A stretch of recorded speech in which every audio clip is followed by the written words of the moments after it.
Hi all, welcome to Amal's academy. Amal's അക്കാഡമിയുടെ പുതിയൊരു വീഡിയോയിലേക്ക് എല്ലാവർക്കും സ്വാഗതം. നമ്മൾ ഇന്ന് എന്താണ് ഡിസ്കസ് ചെയ്യാൻ പോകുന്നത്? അതെ, നമ്മൾ 10th സ്റ്റാൻഡേർഡ് സ്റ്റുഡൻസ് എങ്ങനെ തുടങ്ങണം, എവിടെ തുടങ്ങണം, എങ്ങനെയാണ് പഠിച്ചു തുടങ്ങേണ്ടത്, അപ്പോൾ അതിൻ്റെ ഒരു ബേസിക്സ്, ഇതൊരു ഡീറ്റെയിൽഡ് സ്ട്രാറ്റജിയാണ് നമ്മൾ ഇവിടെ പ്രൊവൈഡ് ചെയ്യാൻ പോകുന്നത്.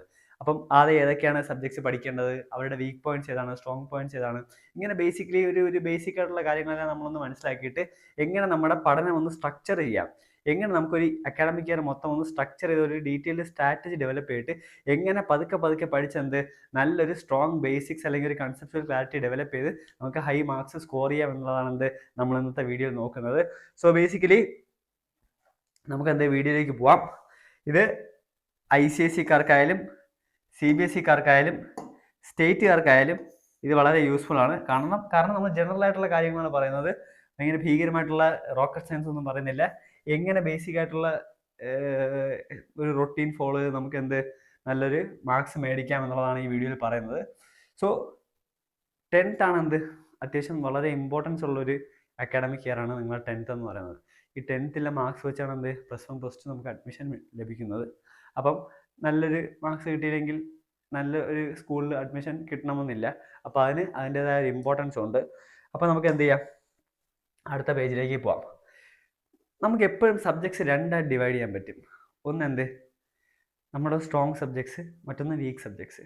ഇപ്പോൾ എൻ്റെ സ്ട്രോങ് സബ്ജക്ട്സ് എന്ന് പറയുന്നത് എന്താണ്? മാത്സ്, ഫിസിക്സ്, കെമിസ്ട്രി, ഇതൊക്കെയാണ് എൻ്റെ സ്ട്രോങ് ഏരിയാസ്. അതുപോലെ നിങ്ങൾക്ക് ഒരു സ്ട്രോങ് ഏരിയാസ് കാണും, വീക്ക് ഏരിയാസ് കാണും. അപ്പം നിങ്ങൾ എന്താണ് ശ്രദ്ധിക്കേണ്ടത്? നിങ്ങൾ ഏതൊരു അക്കാഡമിക് ഇയറിലാണെങ്കിലും നിങ്ങൾ ശ്രദ്ധിക്കേണ്ടത് നിങ്ങളുടെ വീക്ക് സബ്ജക്ട്സ് ഏതാണെന്ന് ആദ്യം ഐഡൻറ്റിഫൈ ചെയ്യുക.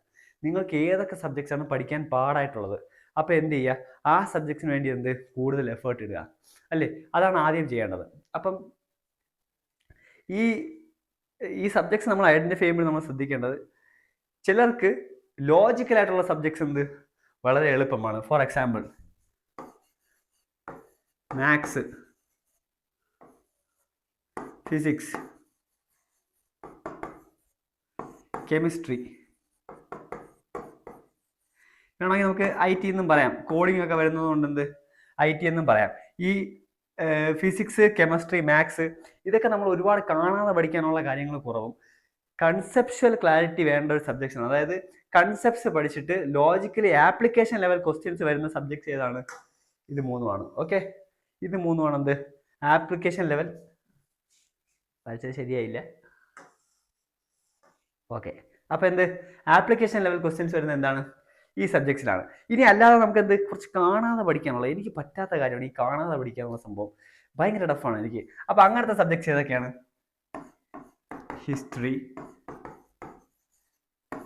Biology, languages. ഇതൊക്കെ എന്താണ് ഒരുപാട് ഫാക്ട്സും പിന്നെ അല്ലാത്ത കാര്യങ്ങൾ ഇങ്ങനെ വായിച്ച് പഠിക്കാനുള്ള കാര്യങ്ങളാണ്. എനിക്കിത് കുറച്ച് പാടായിട്ടുള്ള കാര്യമാണ്. അപ്പം ഓരോ കുട്ടികൾക്കും എന്ത് വ്യത്യാസമാണ്. ഇപ്പം ഹിസ്റ്ററിയും ബയോളജിയും ലാംഗ്വേജസ് ഒക്കെ വളരെ എളുപ്പത്തിൽ പഠിക്കാൻ പറ്റുന്ന ആൾക്കാരുണ്ട്. ഇനി ഇത് എളുപ്പത്തിൽ പഠിക്കാൻ പറ്റുന്ന ആൾക്കാരുണ്ട്. അപ്പോൾ ഓരോരുത്തർക്കും എന്ത് മാറും. അപ്പോൾ അവരവരുടെ വീക്ക് ഏരിയാസും സ്ട്രോങ് ഏരിയാസും എന്ത് ഐഡന്റിഫൈ ചെയ്യുക.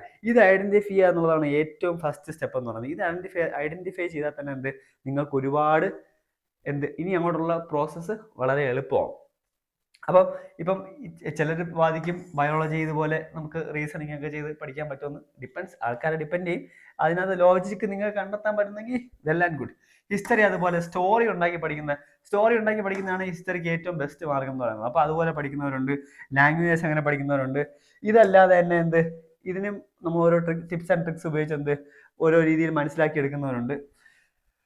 അപ്പം നമ്മൾ strong areas and week areas identify ചെയ്യുക എന്നുള്ളതാണ് ഫസ്റ്റ് പോയിന്റ് എന്ന് പറയുന്നത്. ഓക്കെ, അത് ഐഡന്റിഫൈ ചെയ്ത് കഴിഞ്ഞാൽ നമ്മൾ എങ്ങനെയാണ് പഠിക്കേണ്ടത്? ഓക്കെ, ഒരു സബ്ജക്റ്റ് ഞാൻ എടുത്തു, ഫിസിക്സ് എടുത്തു. ഫിസിക്സ് ഞാൻ എങ്ങനെ പഠിച്ചു തുടങ്ങണം? മക്കളെ, നിങ്ങളൊരു കാര്യം മനസ്സിലാക്കുക. ഏത് സബ്ജക്റ്റ് ആയാലും നിങ്ങളുടെ ബൈബിൾ അല്ലെങ്കിൽ നിങ്ങളുടെ ഗോ ടു ഗോ ബുക്ക് എന്ന് പറഞ്ഞാൽ എന്താണ്? നിങ്ങളുടെ ടെക്സ്റ്റ് ബുക്കാണ്. നിങ്ങളുടെ ടെക്സ്റ്റ് ബുക്കാണ് എപ്പോഴും. NCERT അല്ലെങ്കിൽ 10th CBSE ബോർഡ് ക്വസ്റ്റ്യൻസ് ഇടുന്നത് എവിടെ നിന്നാണ്? നിങ്ങളുടെ ടെക്സ്റ്റ് ബുക്കിൽ നിന്നാണ്. നിങ്ങളുടെ ടെക്സ്റ്റ് ബുക്കിനെ വെളിയിൽ നിന്ന് ക്വസ്റ്റ്യൻസ് ഇടാൻ പോകാറില്ല. നിങ്ങളുടെ ടെക്സ്റ്റ് ബുക്കിൽ പഠിക്കുന്ന കൺസെപ്റ്റ്സിനെ ആപ്ലിക്കേഷൻ ലെവൽ കുറച്ചുകൂടെ ടഫ് ആക്കുന്നു എന്നുള്ളത് മാത്രമേ ഉള്ളൂ. ടെക്സ്റ്റിലെ കൺസെപ്റ്റ്സ് നിങ്ങൾക്ക് ക്രിസ്റ്റൽ ക്ലിയർ ആണെങ്കിൽ ഏത് ക്വസ്റ്റ്യനും ചെയ്യാൻ പറ്റും. അപ്പം നിങ്ങളുടെ ബൈബിൾ ഏതാണ്? നിങ്ങളുടെ ഏറ്റവും ഇമ്പോർട്ടൻ്റ് ആയിട്ടുള്ള ബുക്ക് ഏതാണ്? ടെക്സ്റ്റ് ബുക്സ് ആണ്. നിങ്ങൾ ഭീകരമായ വലിയ വലിയ ഗൈഡുകൾ വാങ്ങിച്ച് പഠിച്ചിട്ട് എന്ത് കാര്യമില്ല. ടെക്സ്റ്റ് ബുക്സ് എന്ത് അത്രയും സ്ട്രോങ് ആയിരിക്കണം. ടെക്സ്റ്റ് ബുക്കിൽ കുറച്ചുകൂടെ ഗൈഡ്സിനെക്കാട്ടും സിമ്പിളായിട്ട് എന്ത് ചില ഗൈഡ്സിനെക്കാട്ടും സിമ്പിളായിട്ട് ടെക്സ്റ്റ് ബുക്കിലുണ്ട്. ടെക്സ്റ്റ് ബുക്കിലുള്ളതിനേക്കാളും സിമ്പിളായിട്ട് എന്ത് ചില ഗൈഡ്സിലുണ്ട്. അത് നമ്മൾ ചൂസ് ചെയ്യുന്ന അനുസരിച്ചിരിക്കും. ചിലരൊക്കെ വലിയ വലിയ ഗൈഡ്സ് ഒക്കെ മേടിച്ച് വെച്ച് പഠിച്ചിട്ട് കാര്യമില്ല. നമ്മൾ ടെക്സ്റ്റിലുള്ളത് പഠിച്ചിട്ട് എന്ത് ബാക്കിയുള്ളതിലേക്ക് എന്ത് മൂവ് ചെയ്യാൻ പാടുള്ളൂ. അപ്പോൾ ഈ ടെക്സ്റ്റ് ബുക്കിലെ കാര്യങ്ങൾ എന്ത് അത്യാവശ്യം നല്ലപോലെ പഠിക്കുക. ഓരോ ചാപ്റ്ററും മിനിമം 10 പ്രാവശ്യമെങ്കിലും നിങ്ങൾ വായിച്ചിരിക്കണം. വളരെ ഇമ്പോർട്ടൻ്റ് ആയിട്ടുള്ള കാര്യമാണ്. ടെക്സ്റ്റ് ബുക്ക് പല പ്രാവശ്യം വായിച്ചിരിക്കണം. ഇപ്പോൾ തുടക്കമേ പഠിപ്പിക്കുന്ന ചാപ്റ്റേഴ്സ് ഒക്കെ എന്ത് നിങ്ങൾ ഏറ്റവും കൂടുതൽ ശ്രദ്ധിക്കേണ്ടത് എന്താണ്? Text book number of times വായിക്കുക. ഫസ്റ്റ് ചാപ്റ്റർ, സെക്കൻഡ് ചാപ്റ്റർ ഒക്കെ എന്ത് ഓരോന്നും പഠിപ്പിച്ച് പോകുമ്പോഴത്തേക്ക് എന്ത് മിനിമം ഒരു 10 തവണയെങ്കിലും ഒരു ചാപ്റ്റർ വായിച്ചിരിക്കണം. അത് മാത്രമല്ല, ഒരു ചാപ്റ്റർ ഒരുപാട് പ്രാവശ്യം വായിച്ച് അതിലെ ഓരോ പോയിന്റ്സും മാർക്ക് ചെയ്യണം. അതിൽ തന്നിരിക്കുന്ന ഫാക്ട്സ്, അതിൽ തന്നിരിക്കുന്ന ഡേറ്റാസ്, ഇതെല്ലാം മാർക്ക് ചെയ്തിട്ട് എന്ത് ചെയ്യുക? നിങ്ങളൊരു ചെറിയ ചെറിയ നോട്ട്സ് ഉണ്ടാക്കുക. ചെറിയ ചെറിയ നോട്ട്സ് ഉണ്ടാക്കുക. ഒരു 2-3 പ്രാവശ്യം വായിച്ചതിന് ശേഷം മാത്രം എന്ത് ഇതുപോലത്തെ നോട്ട്സ് ഉണ്ടാക്കുക. പോക്കറ്റ് നോട്ട്സ് ഉണ്ടാക്കുക. ഓക്കെ, ചെറിയ ചെറിയ നോട്ട്സ് ഉണ്ടാക്കുക. എന്നിട്ട് എന്ത് റിവിഷൻ ചെയ്യുമ്പോഴത്തേക്ക് ഈ നോട്ട്സും കൂടെ വെച്ച് എന്ത് റിവൈസ് ചെയ്യുക. നിങ്ങൾക്ക് വളരെ യൂസ്ഫുൾ ആവും. അപ്പോൾ എന്താണ് ചെയ്യേണ്ടത്? ടെക്സ്റ്റ് ബുക്ക് ഒരുപാട് പ്രാവശ്യം വായിക്കുക. ഇപ്പം ഫിസിക്സ് ആണെങ്കിൽ ഫിസിക്സിലെ ചാപ്റ്റേഴ്സ് എന്ത് ഒരുപാട് വായിക്കുക. എക്സ്പെരിമെന്റ്സ് വായിക്കുക. സയൻസ് സബ്ജക്ട്സിന്റെ ഒരു ഇമ്പോർട്ടൻറ്റ് പോയിന്റ് എന്താണ്? നിങ്ങൾ അതിൽ കൊടുത്തിരിക്കുന്ന എക്സ്പെരിമെന്റ്സ് വായിക്കണം. ഡയഗ്രാംസ് ശ്രദ്ധിക്കണം. ആ പടങ്ങൾ ശ്രദ്ധിക്കണം. എവിടേക്കാണ് മാർക്ക് ചെയ്തിരിക്കുന്നത് എന്നുള്ള പോയിന്റ്സ് എന്ത് നിങ്ങൾ വളരെ ഇമ്പോർട്ടൻ്റ് ആയിട്ട് എന്ത് ശ്രദ്ധിക്കേണ്ടതാണ്. അത് കഴിഞ്ഞിട്ട് നിങ്ങൾക്ക് സ്കൂളിൽ തരുന്ന നോട്ട്സ് പഠിക്കുക. ടെക്സ്റ്റ് ബുക്ക് ഇപ്പൊ ചില സ്കൂളുകളിൽ ടെക്സ്റ്റ് ബുക്ക് കൊണ്ടുപോകണമെന്ന് പറയാറുണ്ട്. അതുകൊണ്ട് കുട്ടികൾ നോട്ട്സ് മാത്രമേ പഠിക്കുള്ളൂ. കാര്യമില്ല. ഈ നോട്ട്സിനകത്ത് എല്ലാം ഇല്ല. നിങ്ങൾക്ക് 1 വേർഡ് മാർക്ക് വേണമെങ്കിൽ എന്ത് ചെയ്യണം? ടെക്സ്റ്റ് ബുക്സ് വായിച്ചാലേ പറ്റത്തുള്ളൂ. ടെക്സ്റ്റ് ബുക്ക് വായിച്ചാലേ എന്ത് ചെയ്യാൻ പറ്റത്തുള്ളൂ? 1 വേർഡ് മാർക്ക് സ്കോർ ചെയ്യാൻ പറ്റത്തുള്ളൂ. അപ്പൊ നിങ്ങൾ എന്ത് ചെയ്യുക? നോട്ട്സ് ടെക്സ്റ്റ് ബുക്ക് വായിച്ച് പഠിച്ചതിന് ശേഷം മാത്രം എന്ത് ചെയ്യുക? നോട്ട്സിലേക്ക് കടക്കുക. ഈ നോട്ട്സും പഠിക്കണം. നോട്ട്സ് പിക്ചർ പെർഫെക്റ്റ് ആയിട്ട് തന്നെ പഠിച്ചിരിക്കണം. ടീച്ചർ സ്കൂളിൽ തരുന്ന നോട്ട്സ് എന്ത് ചെയ്യുക? പക്കയായിട്ട് പഠിക്കുക. അത് കഴിഞ്ഞിട്ട് എന്ത് ചെയ്യണം? ഇതുവരെ ചോദിച്ചിട്ടുള്ള മുഴുവൻ PYQs എടുക്കുക. PYQs എന്താണ്? Previous year questions. എന്താണ്? Previous year questions. ഇതുവരെ ചോദിച്ചിട്ടുള്ള മുഴുവൻ PYQs എടുത്ത് എന്ത് ചെയ്യുക? പ്രാക്ടീസ് ചെയ്യുക. ഓക്കെ, ഇപ്പം ഒരു ചാപ്റ്റർ പഠിച്ചു കഴിഞ്ഞു, അതിന്റെ PYQs എടുത്തിട്ട് എന്ത് ചെയ്യണം? പ്രാക്ടീസ് ചെയ്യണം. അടുത്ത ചാപ്റ്റർ പഠിച്ചു, അതിന്റെ PYQs എടുത്ത് പ്രാക്ടീസ് ചെയ്യണം. ഇപ്പൊ ഹിസ്റ്ററി ഒക്കെ ആണെങ്കിൽ അത് ഹിസ്റ്ററി, ജോഗ്രഫി, സിവിക്സിന്റെ ഒക്കെ ഉപയോഗം എന്താണ്? ഓൾമോസ്റ്റ് PYQs പഠിച്ചാൽ അത്യാവശ്യം നല്ല മാർക്സ് സ്കോർ ചെയ്യാൻ സാധ്യതയുണ്ട്. ഓക്കെ, സയൻസ്, ഫിസിക്സ്, മാത്സ് ഇങ്ങനെയുള്ള സബ്ജക്ട്സ് PYQ വളരെ യൂസ്ഫുൾ ആണ്. പക്ഷെ നിങ്ങൾക്ക് ഏത് മോഡലിലാണ് ക്വസ്റ്റ്യൻ ചോദിക്കുന്നത് എന്നുള്ളൊരു ഐഡിയ PYQs ചെയ്യുമ്പോൾ കിട്ടും. ഹിസ്റ്ററി, ജോഗ്രഫി അങ്ങനെ സബ്ജക്ട്സ് ആണെങ്കിലോ നിങ്ങൾക്ക് ചിലപ്പോൾ PYQ വന്ന ക്വസ്റ്റ്യൻസ് തന്നെ വീണ്ടും റിപ്പീറ്റ് ചെയ്തെന്ന് വരാം. ഓക്കെ, അത് കഴിഞ്ഞിട്ട് എന്താണ് നിങ്ങൾ ചെയ്യേണ്ടത് മക്കളെ? ഒരുപാട് ഗൈഡിന്റെ പറയലും നോട്ട്സിന്റെ പറയലും പോവാതിരിക്കുക. നിങ്ങൾ മിനിമം റിസോഴ്സും മാക്സിമം റിവിഷനും ചെയ്യുക. മാക്സിമം റിവിഷൻ ആണ് ഇവിടുത്തെ കീ. എന്താണ്? മാക്സിമം റിവിഷൻ ആണ് ഇവിടുത്തെ കീ മക്കളെ. മാക്സിമം റിവിഷൻ ആണ് ഇവിടുത്തെ കീ, അല്ലേ? അപ്പൊ നമ്മൾ എന്ത് ചെയ്യുക? മാക്സിമം റിവിഷൻ ചെയ്യുക. മാക്സിമം റിവിഷൻ ചെയ്താൽ എന്ത് കിട്ടത്തുള്ളൂ? നമുക്ക് എന്ത് ചെയ്യാൻ പറ്റത്തുള്ളൂ? പോയിന്റ്സ് ആഡ് ചെയ്യാൻ പറ്റത്തുള്ളൂ എക്സാമിന്, അല്ലേ? ഇല്ലെങ്കിൽ നമ്മൾ മറന്നു പോകും. മാക്സിമം റിവിഷൻ വേണം. പിന്നെ മിനിമം റിസോഴ്സ്. നിങ്ങളുടെ ടെക്സ്റ്റും നോട്ടുമാണ് നിങ്ങളുടെ റിസോഴ്സ്. ഇത് കംപ്ലീറ്റ് ചെയ്ത് നിങ്ങൾ അരച്ച് കലക്കി കുടിച്ച് പഠിച്ചതിന് ശേഷം മാത്രം വെളിയിലേക്ക് പോവുക. നിങ്ങളുടെ ടെക്സ്റ്റ് ബുക്ക് പിന്നെ നോട്ട്, സ്കൂളിൽ നിന്ന് തരുന്ന നോട്ട്സ്, ഇത് പഠിച്ചതിന് ശേഷം മാത്രം വേറെ സോഴ്സിന്റെ പുറകെ പോവുക. ഇത് പഠിക്കാതെ നിങ്ങൾ മറ്റ് ഇന്റർനെറ്റിലുള്ള നോട്ട്സും ഇന്റർനെറ്റിൽ നിന്ന് മേടിച്ച ഗൈഡ്സും ഒക്കെ പഠിച്ചിട്ട് കാര്യമില്ല. ഈ ടെക്സ്റ്റ് ബുക്കിനും നോട്ട്സിനും മാക്സിമം ടൈംസ് ചെയ്യുക? റിവൈസ് ചെയ്യുക. ഇവിടെ ഞാൻ നിങ്ങളൊരു കോട്ട് ഓർമ്മിപ്പിക്കുകയാണ്. ബ്രൂസ്ലിയുടെ ഒരു കോട്ടാണ്. ഇത് ആരാണ്? ബ്രൂസ്ലി അറിയില്ല? ബ്രൂസ്ലിയുടെ ഒരു കോട്ടാണ്. I fear not the man who has practiced 10,000 kicks once, but I fear the man who has practiced one kick 10,000 times. Practice ചെയ്യുക. ഒരേ ക്വസ്റ്റ്യൻ പല പ്രാവശ്യം പ്രാക്ടീസ് ചെയ്യുക. ഒരേ ഡെഫിനിഷൻസ് പല പ്രാവശ്യം എഴുതി പഠിക്കുക. മനസ്സിലായില്ലേ? നിങ്ങൾ ടെക്സ്റ്റ് ബുക്കിനെ മാത്രം ഫോക്കസ് ചെയ്തിട്ട് ആ ടെക്സ്റ്റ് ബുക്കിനെ മാത്രം പല പ്രാവശ്യം റിപ്പീറ്റ് ചെയ്ത് റിവൈസ് ചെയ്ത് എന്ത് പഠിക്കുക. നിങ്ങൾക്ക് എങ്ങനെ പോയാലും 90% മാർക്ക് എന്ത് സുഖമായിട്ട് അച്ചീവ് ചെയ്യാൻ പറ്റും. 90% മാർക്ക് എന്ത് ചെയ്യാൻ പറ്റും? അച്ചീവ് ചെയ്യാൻ പറ്റും. നിങ്ങൾ ചെയ്യേണ്ടത് എന്ത് മാത്രമാണ്? നിങ്ങളുടെ ടെക്സ്റ്റ് ബുക്കിനെ മാക്സിമം ടൈംസ് റിവൈസ് ചെയ്യുക, അല്ലേ? പിന്നെ എന്ത്, ഇപ്പോൾ റിവൈസ് ചെയ്യാൻ നമുക്ക് ടെക്സ്റ്റ് ബുക്ക് തന്നെ വായിക്കണമെന്നില്ല. ടെക്സ്റ്റ് ബുക്ക് നമ്മൾ രണ്ടാമത്തെ പ്രാവശ്യം മൂന്നാമത്തെ പ്രാവശ്യം വായിക്കുമ്പോഴത്തേക്ക് എന്ത് ചെയ്യുക? പോക്കറ്റ് നോട്ട്സ് ഉണ്ടാക്കുക. പോക്കറ്റ് നോട്ട്സ് ഉണ്ടാക്കി വെക്കുക. ചെറിയ നോട്ട്സ് ഉണ്ടാക്കി വെക്കുക. ഇമ്പോർട്ടൻറ്റ് പോയിന്റ്സ് മാർക്ക് ചെയ്ത് വെക്കുക. അടുത്ത പ്രാവശ്യം വായിക്കുമ്പോഴത്തേക്ക് ആ ഇമ്പോർട്ടൻറ്റ് പോയിന്റ്സ് മാത്രം വായിച്ചു പോവുക. ജോലി പകുതിയായില്ലേ? നിങ്ങളുടെ ജോലി പകുതിയായില്ലേ? നിങ്ങൾ ഇമ്പോർട്ടൻറ്റ് പോയിന്റ്സ് മാത്രം മാർക്ക് ചെയ്ത് പോകൂ. നിങ്ങൾ രണ്ടാമത്തെയോ മൂന്നാമത്തെയോ പ്രാവശ്യം വായിക്കുമ്പോൾ മാത്രമേ എന്ത് ചെയ്യാവുള്ളൂ? മാർക്ക് ചെയ്യാവൂ. മനസ്സിലായോ? അത് കഴിഞ്ഞിട്ട് എന്ത് ചെയ്യുക? വീണ്ടും റിവൈസ് ചെയ്യുക. Practice is the key. Practice ചെയ്യുക. പ്രത്യേകിച്ച് മാത്സ്, ഫിസിക്സ്, കെമിസ്ട്രി ഇഷ്ടംപോലെ ആപ്ലിക്കേഷൻ ലെവൽ ക്വസ്റ്റ്യൻസ് എടുത്ത് പ്രാക്ടീസ് ചെയ്യണം. ഹിസ്റ്ററി, ജോഗ്രഫി, സിവിക്സ് എന്താണ് ചെയ്യേണ്ടത്? ലാംഗ്വേജ് എന്താണ് ചെയ്യേണ്ടത്? ടെക്സ്റ്റ് ബുക്ക് വായിക്കുക. മൾട്ടിപ്പിൾ ടൈംസ് വായിക്കുക. റിവൈസ് ചെയ്ത് വായിക്കുക. മനസ്സിലായോ മക്കളെ? അടുത്ത നമുക്ക് എന്താണ് മക്കളെ? നമ്മൾ ചെയ്യേണ്ടത് എന്താണ്? Try to learn and not to study. What is the difference between learn and study? Study അല്ലെങ്കിൽ ലേണിന്റെ വ്യത്യാസം എന്താണ്? ഗൂഗിളിൽ നോക്കുക. ഓക്കെ, ഗൂഗിളിൽ നോക്കിയിട്ട് മനസ്സിലാക്കാൻ ശ്രമിക്കുക. ഞാനിവിടെ നിങ്ങൾക്ക് ലേൺ ചെയ്യാനുള്ളൊരു അവസരം തരികയാണ്. ഓക്കെ, ഞാനിങ്ങനെ ഫാക്ട്സ് ആൻഡ് ഓരോ ഡേറ്റ ഇങ്ങനെ തന്നെന്ന് നിങ്ങളിങ്ങനെ രാമ അല്ലെങ്കിൽ എന്താ ദിസ് ഈസ് കോൾഡ് സ്റ്റഡി. അതല്ല, നമ്മൾ മനസ്സിലാക്കി പഠിക്കുകയാണെന്ന് നമുക്ക് ആവശ്യം. മനസ്സിലായോ? അത് എക്സ്പീരിയൻസ് ചെയ്ത് പഠിക്കുക, അത് കണ്ടു പഠിക്കുക. ഇതിനാണ് ലേണിംഗ് എന്ന് പറയുന്നത്. ഓക്കെ, നമുക്ക് ലേൺ ചെയ്യാണ് വേണ്ടത്. പിന്നെ ഡെവലപ്പ് കൺസെപ്ച്വൽ ക്ലാരിറ്റി. നിങ്ങൾ റിഫ്രാക്ഷൻ ഓഫ് ലൈറ്റ് പഠിക്കുമ്പോഴത്തേക്ക് റിഫ്രാക്ഷൻ ഓഫ് ലൈറ്റ് തുടക്കം തൊട്ട് അവസാനം വരെ കാണാതെ പഠിച്ചു വെച്ചിട്ട് കാര്യമുണ്ടോ മക്കളെ? ഇല്ല. റിഫ്രാക്ഷൻ ഓഫ് ലൈറ്റ് എന്താണ്? മനസ്സിലാക്കി പഠിക്കേണ്ട സാധനമാണ്, അല്ലേ? ലെൻസ് ലോ നിങ്ങൾ പഠിക്കുകയാണ്. ലെൻസ് ലോ പഠിക്കുമ്പോൾ മനസ്സിലാക്കി പഠിക്കേണ്ട സാധനമാണ്. അല്ലാതെ ഡെഫിനേഷൻ പഠിച്ചു വെച്ചിട്ട് മാർക്ക് കിട്ടത്തില്ല. അപ്പൊ അങ്ങനെ നിങ്ങൾ പഠിച്ചു വെച്ചിട്ട് മാർക്ക് കിട്ടുന്നില്ല എന്ന് പറഞ്ഞിട്ട് കാര്യമുണ്ടോ? ഇല്ല. കൺസെപ്ച്വൽ ക്ലാരിറ്റി വേണം, അല്ലെ? കൺസെപ്റ്റ്സ് പ്രോപ്പറായിട്ട് പഠിച്ചിട്ട് മാത്രമേ എന്ത് ചെയ്യാവോ ഇതുപോലത്തെ സബ്ജക്ട്സ്, ഫിസിക്സ്, കെമിസ്ട്രി, മാത്സ് നമ്മൾ ക്വസ്റ്റ്യൻസ് പ്രാക്ടീസ് ചെയ്യുക. കൺസെപ്റ്റ്സ് ആദ്യം പഠിക്കുക. എന്താണ് സംഭവം എന്ന് പഠിക്കുക. അല്ലാതെ കാണാതെ പഠിച്ചു വെച്ചിട്ട് ചെയ്യാൻ നോക്കിയാൽ പണി പാളും, അല്ലേ? പണി പാളും. അടുത്ത ഓക്കെ, അടുത്ത ഞാനൊരു കാര്യം പറയട്ടെ മക്കളെ. നിങ്ങൾ ഭീകരമായ എഫേർട്ട് ഒന്നും എന്ത് ചെയ്യണ്ട. 10th 90% വാങ്ങിക്കാൻ വേണ്ടി ഇടേണ്ട ആവശ്യമില്ല. ഇത് സത്യം. ഭീകരമായ എഫേർട്ട് ഇടേണ്ട ആവശ്യമില്ല മക്കളെ. അറ്റോമിക് ഹാബിറ്റ്സ് എന്ന് പറയുന്ന ബുക്കുണ്ട്.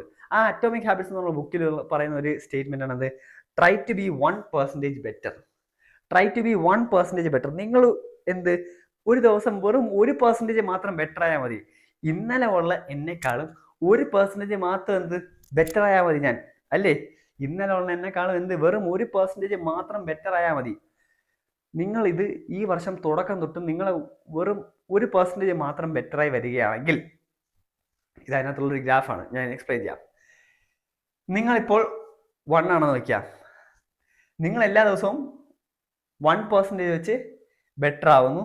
വേറൊരാൾ 1% വെച്ച് ചീത്തയാകുന്നു. അപ്പൊ ഈ 1% വെച്ച് ചീത്തയായ ആൾ എത്രയാണ്? 1ൽ നിന്നും 0.03 ആണ് എത്തിയത്. അപ്പൊ എത്ര കുറഞ്ഞു? 0.97 കുറഞ്ഞു, അല്ലേ? അയാൾ 0.1 വെച്ച് ചീത്തയായപ്പോ എന്തായി? 0.01 വെച്ച് ചീത്തയായപ്പോ എന്തായി? അയാൾ 365 ദിവസം കൊണ്ട് എത്രയാണ് ചീത്തയായത്? ചീത്തായി 0.97 എന്നൊരു പോയിന്റിലേക്ക് എത്തി. പക്ഷെ 0.1% വെച്ച് നന്നായ ഒരാൾ എടുക്കുകയാണെങ്കിൽ അയാൾ തുടക്കം 1 ആയിരുന്നു, ഇപ്പൊ അയാൾ എത്രയാണ്? 37 ആയി. അതായത് എത്ര? 37 ടൈംസ് അയാൾ എന്തായി? ബെറ്റർ ആയി. ആ എക്സ്പോണൻഷ്യൽ ഗ്രോത്ത് കണ്ടോ? നിങ്ങൾ ഈ ഗ്രോത്ത് കണ്ടോ? ചീത്തയാവുന്ന ആളുടെ ഗ്രോത്ത് കണ്ടോ? ചെറിയ ഗ്രാഫല്ലേ, ചെറിയ ഡിഫറൻസ് അല്ലേ ഉള്ളൂ. അതേസമയം ഒരു ദിവസം 1% വെച്ച് നന്നാവുന്ന ആളുടെ ഗ്രാഫ് നോക്കിയേ, എക്സ്പോണൻഷ്യൽ ഗ്രോത്ത് അല്ലേ, കിടിലൻ ഗ്രോത്ത് അല്ലേ.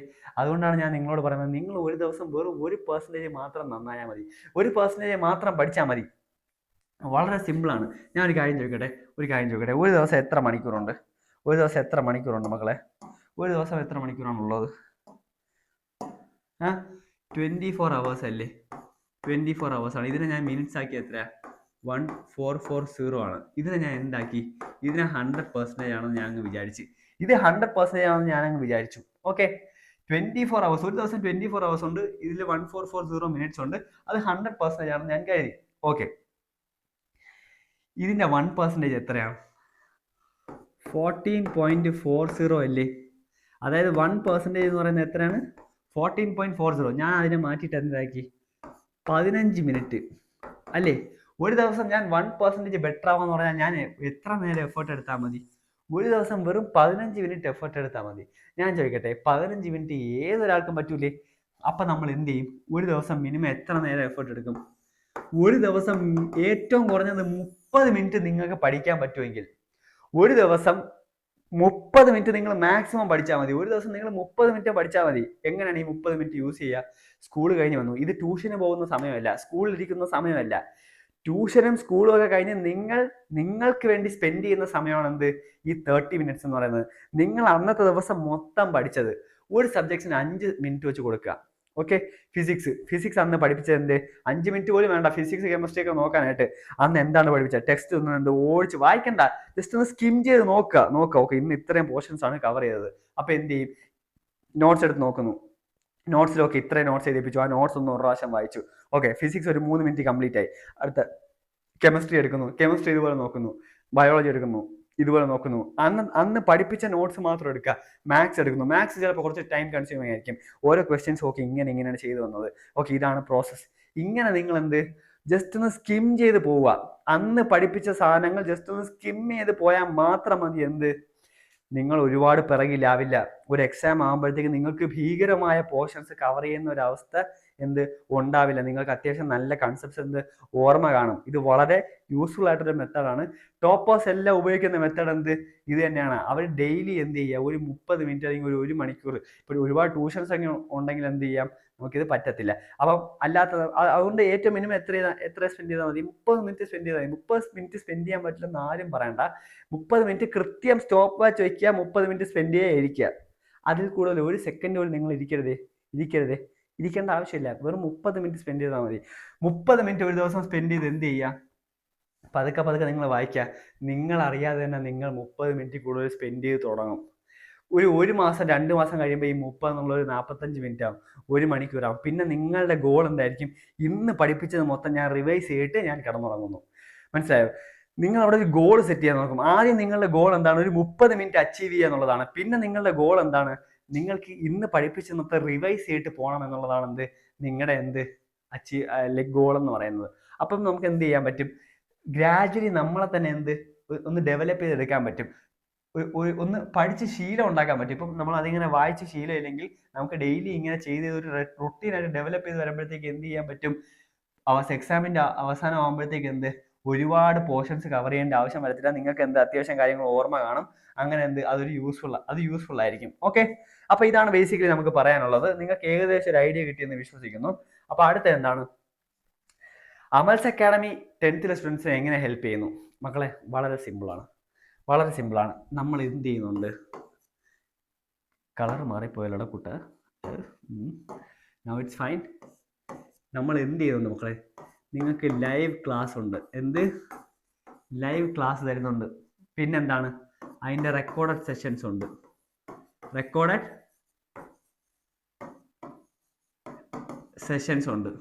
സ്പെല്ലിംഗ് പോയി, കുഴപ്പമില്ല, കാര്യമാക്കണ്ട.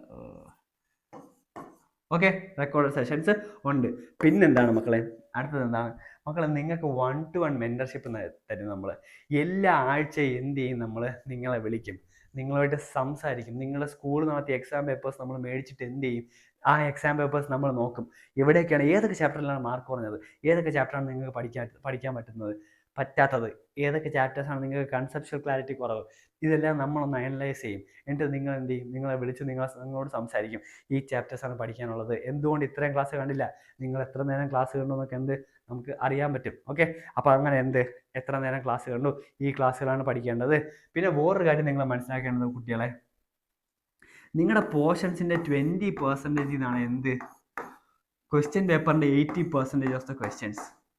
നിങ്ങൾ മനസ്സിലാക്കുക, നിങ്ങളുടെ പോർഷൻസിൻ്റെ ഒരു 20% ആണ് നിങ്ങളുടെ ക്വസ്റ്റ്യൻ പേപ്പറിൻ്റെ 80% ഓഫ് ദ ക്വസ്റ്റ്യൻസ്. അപ്പം നിങ്ങൾ എന്ത് ചെയ്യുക? ആദ്യം കവർ ചെയ്യേണ്ടത് ഈ 20% ആണ്. ഈ 20% ആണ് ആദ്യം കവർ ചെയ്യേണ്ടത്. അപ്പോൾ ഈ 20% നമ്മൾ എങ്ങനെ അറിയും സാർ? നിങ്ങൾ അറിയണ്ട, അമൽസ് അക്കാഡമി നിങ്ങൾക്ക് കാണിച്ചു തരും. ഓക്കെ, അമൽസ് അക്കാഡമിയിൽ നമ്മൾ എന്ത് ചെയ്യും? നിങ്ങൾക്ക് ഈ 20% എന്ത് ചെയ്യും? നമ്മൾ നിങ്ങൾക്ക് ഐഡന്റിഫൈ ചെയ്യാൻ ഹെൽപ്പ് ചെയ്യും. പ്രീവിയസ് ഇയർ ക്വസ്റ്റ്യൻസ് മാക്സിമം എടുത്ത് നിങ്ങളെ കൊണ്ട് പ്രാക്ടീസ് ചെയ്യിപ്പിക്കുക. നിങ്ങളെ കൊണ്ട് ഒരുപാട് ക്വസ്റ്റ്യൻ പ്രാക്ടീസ് ചെയ്യിപ്പിച്ച് നിങ്ങൾക്ക് എത്രത്തോളം തറവാക്കാൻ പറ്റുമോ അത്രത്തോളം പോർഷൻസ് തറവാക്കി മാത്രമേ നമ്മൾ മൂവ് ചെയ്യത്തുള്ളൂ. ഓക്കെ, അപ്പം ഇതുവരെയുള്ള വീഡിയോ നിങ്ങൾക്ക് ഇഷ്ടപ്പെട്ടെന്ന് വിചാരിക്കുന്നു, നിങ്ങൾക്ക് ഉപയോഗപ്പെട്ടെന്ന് വിശ്വസിക്കുന്നു, നിങ്ങൾ ഇത് ഫോളോ ചെയ്യുമെന്ന് വിശ്വസിക്കുന്നു. അപ്പോൾ എന്താണ് നമ്മൾ ചെയ്യേണ്ടത്? എന്താണ്? ആദ്യം നമ്മുടെ വീക്ക് പോയിന്റ്സും സ്ട്രോങ് പോയിന്റ്സും ഐഡന്റിഫൈ ചെയ്യുക. നമുക്ക് ഏതൊക്കെ സബ്ജക്ട്സ് ആണ് പാട്, ഏതൊക്കെ സബ്ജക്ട്സ് ആണ് പഠിപ്പിച്ചാൽ മനസ്സിലാവാത്തത്, എക്സ്ട്രാ എഫേർട്ട് ഇടേണ്ടതെന്ന് നമ്മൾ ഐഡന്റിഫൈ ചെയ്യുക. അത് കഴിഞ്ഞിട്ട് എന്ത് ചെയ്യുക? നമ്മളത് പഠിക്കാൻ ശ്രമിക്കുക. എങ്ങനെയാണ് പഠിക്കേണ്ടത്? ടെക്സ്റ്റ് ബുക്സ് മാക്സിമം പഠിക്കുക. ടെക്സ്റ്റ് ബുക്സ് തന്നെ ബൈബിളാക്കി റിവൈസ് ചെയ്ത് പഠിക്കുക. നോട്ട്സ് അത് കഴിഞ്ഞിട്ട് പിക്ചർ പെർഫെക്റ്റ് ആയിട്ട് പഠിക്കുക. സ്കൂളിൽ നിന്ന് തരുന്ന നോട്ട്സ് കംപ്ലീറ്റ് ആയിട്ട് പഠിക്കുക. പിന്നെ വേറൊരു ഇമ്പോർട്ടൻ്റ് കാര്യമുണ്ട് മക്കളെ, നിങ്ങൾ പഠിക്കുന്നു പക്ഷെ മാർക്ക് പോകുന്നു. കാരണം എന്താണ്? കീവേഡ്സ്. ഒരു സാധനം പഠിക്കുമ്പോൾ കീവേഡ്സ് എന്നുള്ള സാധനമുണ്ട്. ഈ കീവേഡ്സിനെ വിഴുങ്ങിക്കൊണ്ട് ബാക്കി നമ്മളുടെ ഭാഷയിൽ എഴുതി വെച്ചാൽ കിട്ടില്ല മക്കളെ? മാർക്ക് കിട്ടില്ല. അതുകൊണ്ടാണ് ഞാൻ പറയുന്നത്, കൺസെപ്റ്റ്സിനൊരു ക്ലാരിറ്റി വേണം. കൺസെപ്റ്റ്സിനൊരു ക്ലാരിറ്റി വേണം. അപ്പൊ എല്ലാം തെറ്റുന്നു. കീവേഡ്സ് പഠിച്ചുകൊണ്ട് മാത്രമേ ചെയ്യാവോ? നമ്മൾ ഓരോ സബ്ജക്ട്സും മൂവ് ചെയ്ത് പോവാവോ? കീവേഡ്സിന് ഇമ്പോർട്ടൻസ് കൊടുക്കണം. ഇപ്പൊ നമ്മൾ റിഫ്രാക്ഷൻ ഓഫ് ലൈറ്റ് ആണ് പഠിക്കുന്നതെങ്കിൽ normal to the point of incidence ഇത് ആരും എഴുതാറില്ലെന്ന്. ഓക്കെ, കൂടുതൽ സബ്ജക്ട്സ് നമുക്ക് പിന്നെ പറയാം. അപ്പൊ കീവേഡ്സ് ഇമ്പോർട്ടൻ്റ് ആണ്. അപ്പൊ നിങ്ങൾ പഠിക്കുമ്പോൾ ചെയ്യുക? കീവേഡ്സ് വിഴുങ്ങിയിട്ട് പഠിക്കരുത്. കീവേഡ്സിന് ഇമ്പോർട്ടൻസ് കൊടുത്തുകൊണ്ട് തന്നെ പഠിക്കുക. ഓക്കെ, ഞാൻ പറയുന്നത് മനസ്സിലായെന്ന് വിശ്വസിക്കുന്നു. പിന്നെ എന്താണ്? PYQ മാക്സിമം PYQ ചെയ്യുക. PYQ ക്വസ്റ്റ്യൻസ് വിട്ട് നമുക്ക് ഒരു കളിയില്ല. PYQ മാക്സിമം ചെയ്തിരിക്കണം. അടുത്ത എന്താണ് മക്കളെ? Minimum resource maximum revision. നമ്മളെ ബ്രൂസ് ടീച്ചറിനെ ഓർത്താൽ മതി. ഒരു കിക്ക് 10,000 ടൈംസ് പ്രാക്ടീസ് ചെയ്യുക. അത് അത്രേ ഉള്ളൂ. ടെക്സ്റ്റ് ബുക്സ് 10,000 ടൈംസ് റിവൈസ് ചെയ്യുക. ടെക്സ്റ്റ് ബുക്കിന്റെ റിവിഷൻ ആണ് കീ. ടെക്സ്റ്റ് ബുക്ക് റിവൈസ് ചെയ്യുമെങ്കിൽ കിട്ടും? 90% അബവ് കൺഫേം ആണ്. ഈ ടോപ്പേഴ്സ് ഒക്കെ ഭീകരമായ സാധനങ്ങളൊന്നും പഠിച്ചിട്ടല്ല വാങ്ങിക്കുന്നത്.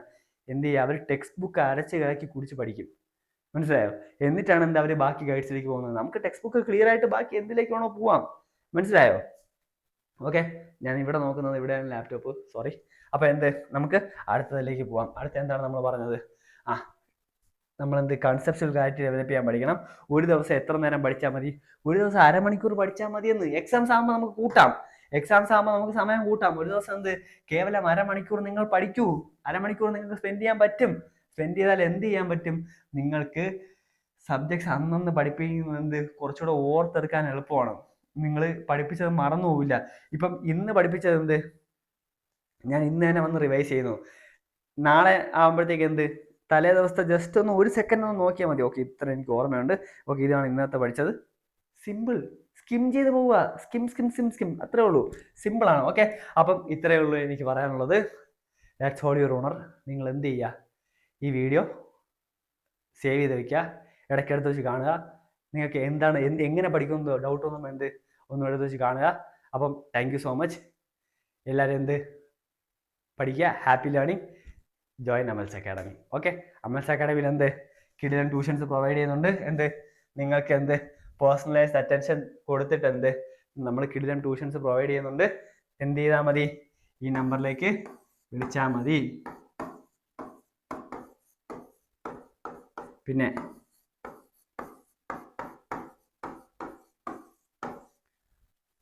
ഓക്കെ, ഈ നമ്പേഴ്സിൽ വിളിക്കുക.